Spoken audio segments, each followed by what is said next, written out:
ఓరుగల్లులో గణేష్ నవరాత్రి ఉత్సవాలు ఘనంగా జరుగుతున్నాయి. గల్లీ గల్లీకి గణేశుడిని ప్రతిష్ఠించి పూజిస్తున్నారు. వరంగల్లో వివిధ రకాల ఆకృతిలో గణనాథులను ప్రతిష్ఠిస్తున్నారు. ఒక్కో మండపంలో ఒక్కో రూపంలో దర్శనమిస్తున్నారు బుజ్జ గణపయ్య. నగరంలో 1.5 కోటి విలువైన నోట్లతో ప్రతిష్ఠించిన గణనాథుడిని చూసేందుకు పెద్ద ఎత్తున భక్తులు తరలివస్తున్నారు.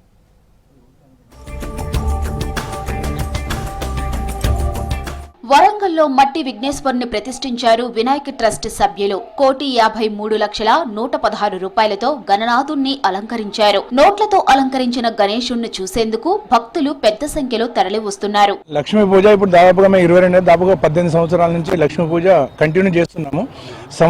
మొదటి సంవత్సరం 11 లక్షలు, తర్వాత 21, అట్లా కంటిన్యూ పెంచుకుంటా ఈ ఇయర్ 1,50,00,000 అందరు ఇక్కడ ఉన్న దాదాపుగా 200 మంది సభ్యులై అందరు డబ్బులు తీసుకొని మళ్ళీ వాళ్ళ పూజలో పెట్టేసినాక ఎవరి వాళ్ళకు ఇవ్వడం జరుగుతుంది.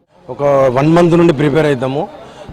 అందరు ఒక 80 మంది అందరు కరెన్సీ మ్యాక్సిమం దానికి 1 crore దాకా టార్గెట్ పెట్టుకొని అందరు కృషి వల్ల డెకరేషన్ చేసి ఆ నైట్ పూజ చేసి నైట్ మొత్తం అందరు ఫ్యామిలీలు అక్కడనే ఉంటాము.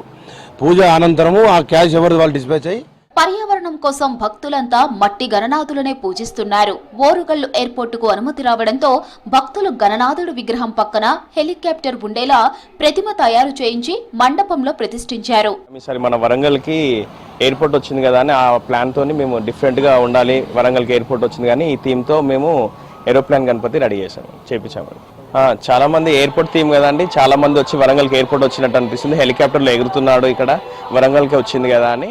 వరంగల్లో ఒక్కో చోట ఒక్కో రూపంలో దర్శనమిస్తున్నాడు లంబోదరుడు. బొజ్జ గణపయ్యను దర్శించుకునేందుకు భక్తులు తరలి వెళ్తున్నారు. మండపాల దగ్గర గణపతికి ప్రత్యేక పూజలు చేస్తున్నారు.